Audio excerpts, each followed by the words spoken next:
Good morning, welcome or welcome back to Bookeemonsters. My name is PK. It is Friday, TGIF. It is April the 17th. We're here to look at the rest of the cozy mysteries that were published this week. And we're going to have to do quick because there's a lot of them and we only have about 22 minutes. Good afternoon, Helen. How you doing over there? How's the weather? It's been kind of yo-yoing here. Let's see, quick announcements. I don't have any sprints tonight. I don't do them on Friday night. Our next sprints are tomorrow afternoon at 3 p.m. Eastern. They go for 5 hours. Well, let us jump in. We ended with the Amish one. I remember that.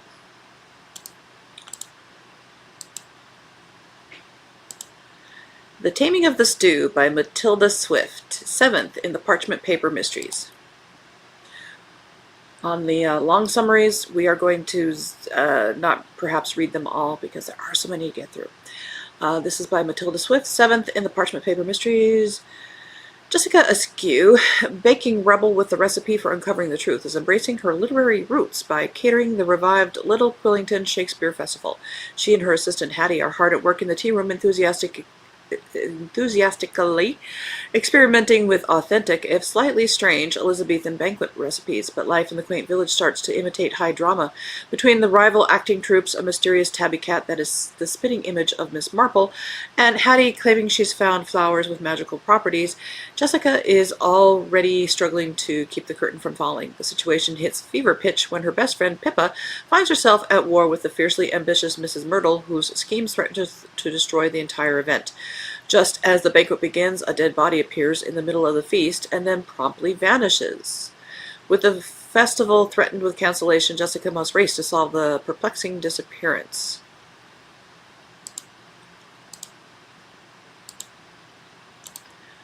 A little touch of the bard.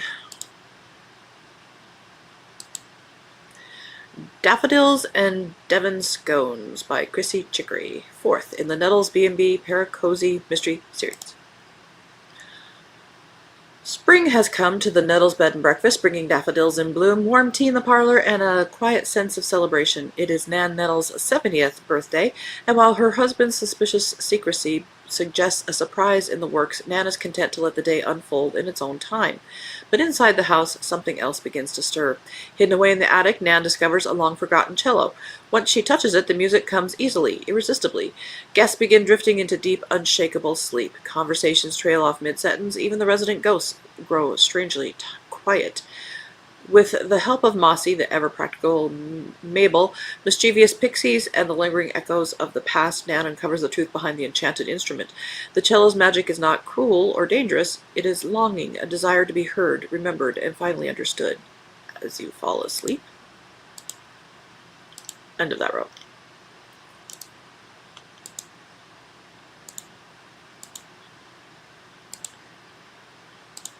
And says she's okay. Weather is very changeable. How are you? I'm doing okay. Good morning, Mary. Helen, she says good morning to me. Helen, and everyone, happy Friday. Nice to see you today, Helen. Weather very changeable here as well. We just had 2 days of 90+ degrees. Oh my gosh. Summertime early. I don't like the 90s temperatures. I really don't like the 80s either. A hot crust bun to die for. 8th in the Velvet Scone Mysteries book. Let's double check the date. Yep. By E. Hazard. Tamsin Blake is preparing for the Velvet Scone Buns Cafe's Buns and Brews special when her egg supplier, Gareth Gaz Linton, fails to deliver his famous pastel free-range eggs. The delay becomes the least of her worries when Gaz is found murdered in his henhouse. He was struck with a cast iron skillet and chocolate wrappers were stuffed into his pockets. And then what did the chickens do? Because they're nasty. Gaz was popular, but his recent business success had left resentment simmering in the community. Suspects include a rival egg producer furious about being cut out of deals, a frustrated chocolatier losing customers, a girlfriend tired of his wandering attention, and neighbors who hated his nosy rooster. Even whispers of rare breed smuggling hint at deeper trouble. When a smear of gourmet chicken feed links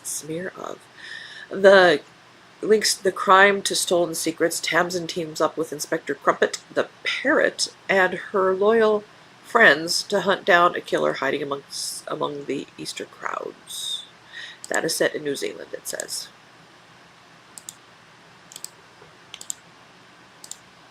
Are you doing anything this weekend, Mary? Helen says hi to Mary. X Marks the Plot by Harper Lynn, 8th in a bookish cafe mystery series. When a glamorous stranger leaves behind a tote bag of books at the bookish cafe, Maggie Bell is certain it's only a matter of time before their owner returns. She's wrong. By the next morning, the woman is dead. When Maggie discovers cash hidden inside the books, tucked between the pages, she tries to return the money to the Grand Oswell estate where they were purchased. Instead, she finds herself stepping into a tangled web of family disputes, suspicious strangers, and a past that refuses to stay buried. It quickly becomes clear that someone is willing to kill for what's hidden in the books, and Maggie may already be in their sights. Now she must follow the story to its final chapter before she becomes part of it.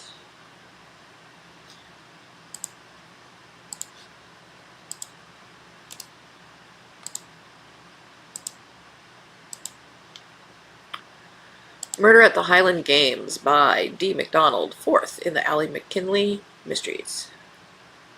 It's the annual Lochcarron Highland Games, and Ally McKinley has never seen her little village so busy or excited. Everyone's enjoying the Scottish dancing, the bagpipes, and cheering the competitors on. But there's a hitch in the proceedings when champion challenger Archie Armstrong drops dead in the middle of tossing the caber. Rushing to the scene, Allie is the first to spot that Archie's death was no accident. This was murder. Allie flings herself into a new investigation and soon discovers that more than one person may have had a murderous motive, including some of the current residents of her cozy little guest house. Patty, Archie's glamorous wife, seems intent on acting like the perfect widow, but rumors of infidelity have been flying. Is her performance too good? Could her uncle, cranky gamekeeper Angus, have finally snapped, furious at Archie's treatment of his niece? Or was it one of the frustrated local competitors desperate to end Archie's winning streak?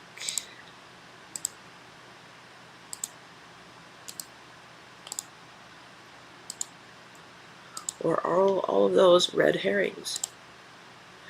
Laid to Rest Confessions by Addison Moore, 3rd in the Coconut Confessions Hawaii Cozy Mysteries.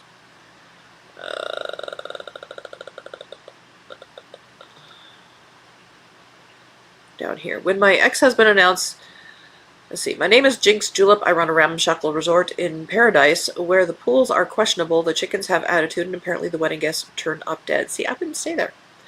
When my ex-husband announces he's getting married at my resort to an influencer with 2 million followers and the intellectual depth of a puddle, I figure the worst thing that could happen is dying of embarrassment. Then the wedding planner actually dies, and suddenly I'm conducting murder investigations in flip-flops while dodging family drama, fire dancers, and a detective who's hotter than lava, and twice as dangerous to my peace of mind.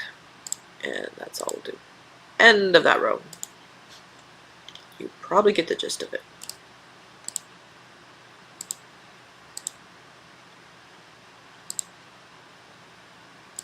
He says, I have my first show on Sunday. Oh, wonderful. I'm not really ready, but we'll take what I have. Got my catered cataract surgeries dates, so before that I couldn't book dates because I didn't know when they would be. Oh, let me know. Awesome. Hope you have a good show. Yeah, you know, this is a chance to get rid of the older stuff so you can make room for new stuff. Planning to Die by J.J. Wetherill, 5th in the Robin's Nest Inn Mystery. The event of the year is a wedding to die for. You are cordially invited to the wedding of Devin Wentworth and Laurelyn Robbins.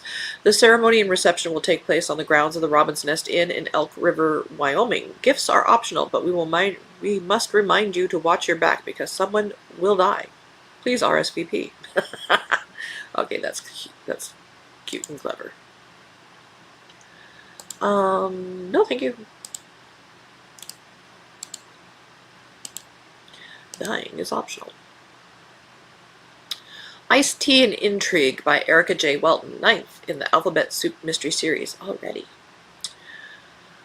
Chef Jessica Vasquez has worked hard to rebuild her life. Her restaurant is thriving, her family is whole, and for the first time in a long time, things feel steady. Then a car smashes through the front doors of the Crock-Pot during the lunch rush, carrying a woman who was already dead before the crash. The victim is Penny Galindo, and this is no accident. Well, it was. The car crash was. Someone sent her a warning. Jessica has tangled with the Klein organization before, and they haven't forgotten. Now that the man who once protected the small restaurants of Dashwood is gone, Klein is making their move, pressuring business owners, invalidating leases, and reclaiming what they believe is theirs. Penny was handling the operation. Penny got in the way. And now Jessica has been put on notice. Stay out of it this time, or the next target won't be her restaurant.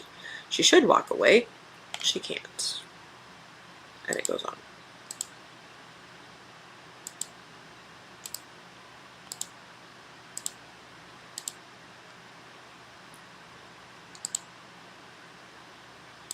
Helen said, "Good luck." Yes. Forged in Fire by Stephanie Coleman. 14th in the Mysteries of Blackberry Valley series. When her mother's younger sister decides to visit Blackberry Valley, Hannah Prentice is delighted. As she readies her apartment for Aunt Fiona's arrival, she comes upon a loose brick in her living room wall. Behind it, she finds a compass along with a letter written in 1986 from Sunshine to Apollo. Who are these mysterious correspondents, and why did the items end up hidden in the old firehouse? It turns out Hannah needs her aunt's help to get this investigation headed in the right direction. Meanwhile, Hannah can't help but feel unsettled about the future of her relationship with her best friend. Lacey is nearing the end of her pregnancy, and Hannah is in the middle of planning her own wedding. Will these life-changing events mean they'll no longer have time and space for each other, or will they need their friendship more than ever?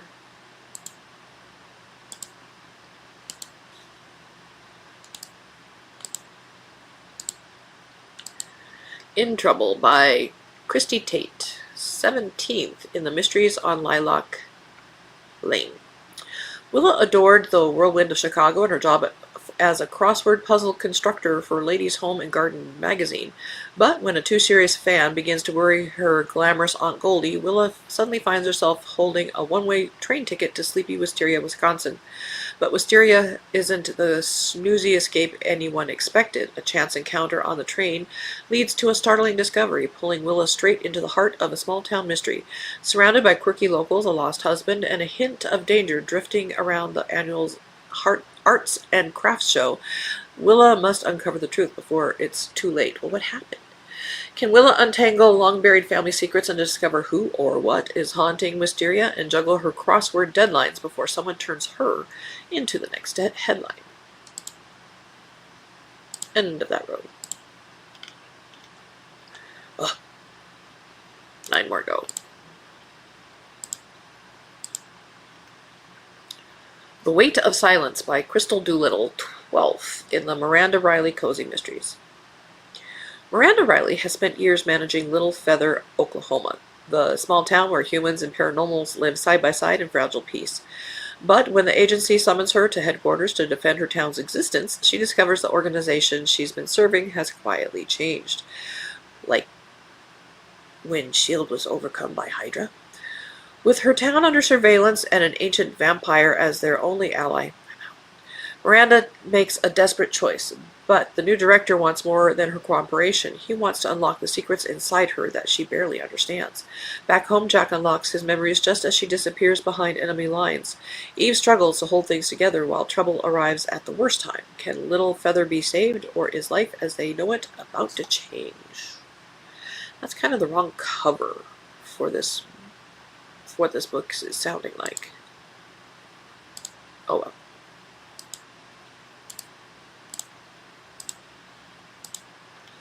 Making a Killing by Sam Oman, 6th in the Judith Spears Mysteries. Judith Spears never expected a humble burger van to serve up murder, but when a local fast food entrepreneur is found dead, she's soon peeling back the layers of a surprisingly cutthroat world with the help of the ever-peckish D.S. Raymond Collins and the sharp-eyed D.C. Sarah Easley. Country laybys hide more than passing trade. Rivalries simmer, old grudges fester, and someone's prepared to kill to protect their patch. Worse still, a shadow from Judith's own past has resurfaced, and this time the danger is far too close to home. Just imagine these two cops. I am peckish. I'm sorry, sharp-eyed.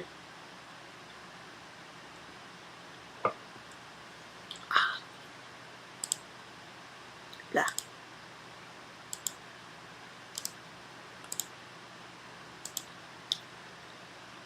Gambling in Galaxy Sector by Diana Zarissa. 7th in the Lady Elizabeth Cozies in Space. I'd known that Denveria was going to be different to anything I'd ever experienced before, even before I got on the shuttle to the planet famous for its casinos. We were only a few days into Galaxy Sector, and while gambling isn't something I was interested in doing, I was eager to get off the Lady Elizabeth for a short while. The longer I spent on the luxury spaceship, the more I appreciated our occasional planetary excursions. Considering how my life had been going since I left Sinclair, I shouldn't have been surprised when a case of mistaken identity got me dragged into an incredibly high-stakes game of poker, and I should have been even less shocked when one of the other players was murdered in the middle of the game. I keep meaning to read that series. I mean, that's just like everything I like. But do they do it well? I don't know.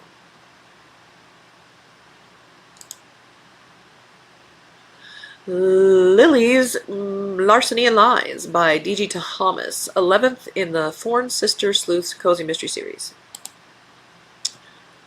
Easter in Bloomwood is supposed to be a season of renewal. Pastel ribbons line Main Street. Didn't we read this already? I guess not. Children hunt eggs in the park, and at Blossom and Thorn, sisters Iris and Poppy Thorn are up to their elbows in elegant white lilies for the church's sunrise service and holiday festivities. But when Bloomwood Baptist Church's rare golden cross vanishes just moments before Easter worship, celebration turns to chaos. The shock deepens when the cross reappears at a crime scene, clutched in the hand of a respected church leader found dead in her home, surrounded by lilies from Blossom and Thorn. Suddenly, Iris and Poppy aren't just florists preparing for the busiest weekend of spring, they're prime suspects in a murder investigation. Determined to protect their family business and their mother's legacy, the sisters begin asking questions no one else wants answered. As they dig into church politics, old grudges, missing donations, and whispered resentments, they uncover a tangled web of lies hidden beneath Bloomwood's polished Easter traditions. With the town watching, the reputations wilting, and danger creeping closer to home, Iris and Poppy must uncover the truth before the real killer strikes again. End of that row. That went fast. Not complaining.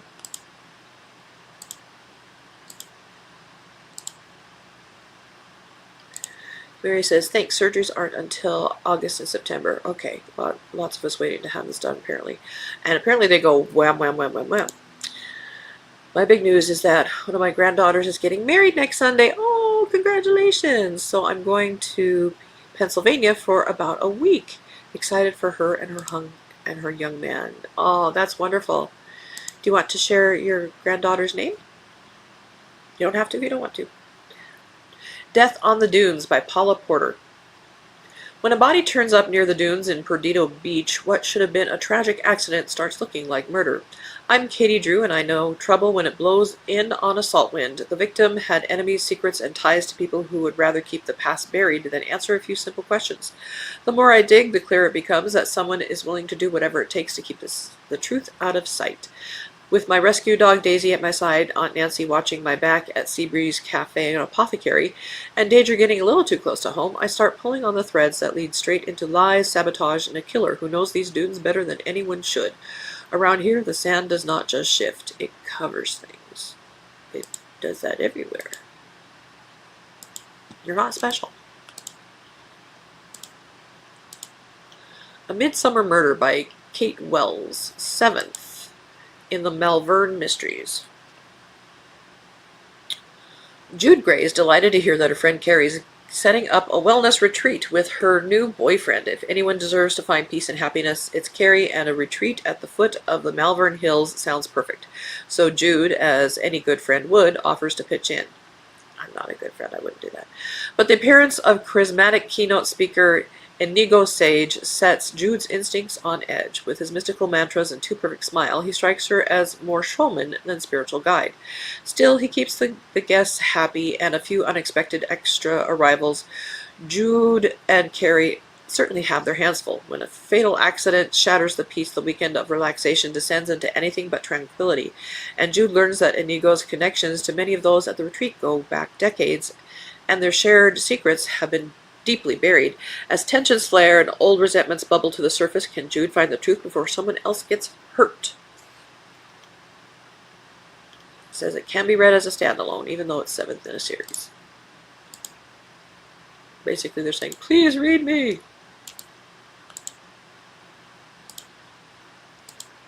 I have read the first one in this series. 16th. A Prescient Woman by Sarah F. Knoll. 16th in the Tabitha and Wolf Historical Mystery Series. Set in the New Forest, follows Tabitha and Wolf as a village investigation begins when a boy disappears after claiming a towering monolith spoke to him. What? Arriving in Sway in search of rest, they instead find a community unsettled by whispers surrounding Peterson's Folly, a concrete tower tied to a reclusive judge's legacy. As they trace the boy's disappearance, the case draws them into a secretive spiritualist circle where seances and suggestions are used to manipulate belief and control behavior. As fear spreads and loyalties begin to shift, Tabitha and Wolf must uncover who is exploiting the villagers' superstition before panic turns them into unwitting accomplices. Kind of a blah cover, though.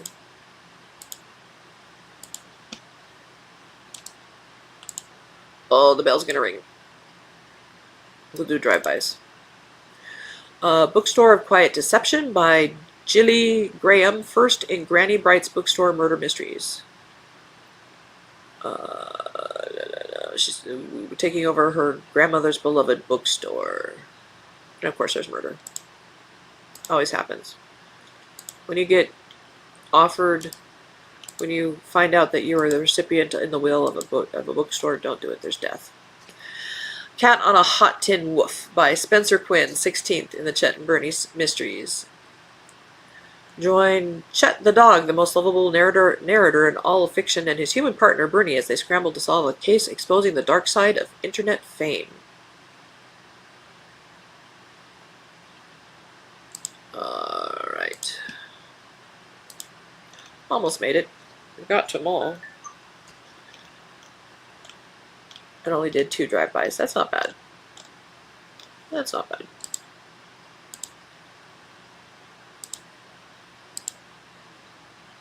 Megan. Oh, beautiful. Thank you for sharing that. Alrighty. Mary says, quick this morning. Hope everyone has a great weekend and thanks so much. Thanks for the pics you sent. Really nice ones. Her hands are full. Yeah. Cutie. I still can't get over the name Waylon, though. I don't know. It could be worse. It could be a lot worse. Oh, yeah, but such a cutie. Yes, they are going to be busy. Life has changed. All right, well, thank you guys so much. Mary, good luck on Sunday. Make contacts, if not sales, but make sales too. Hope you have a good weekend if I don't see you. Again, I don't have any sprints tonight. Our next sprints are tomorrow afternoon, Saturday afternoon at 3 p.m. Eastern. It goes for 5 hours. If you want to come hang out, you don't have to hang out for the whole time. If you want to just keep it on while you're being productive around the house, you can do that too. Some people do. It's okay. All right. Happy Friday. Everybody be safe. Read good books. And as the banner says, don't be a bookworm, be a bookie monster. Nom nom nom. Have a good day. And God bless.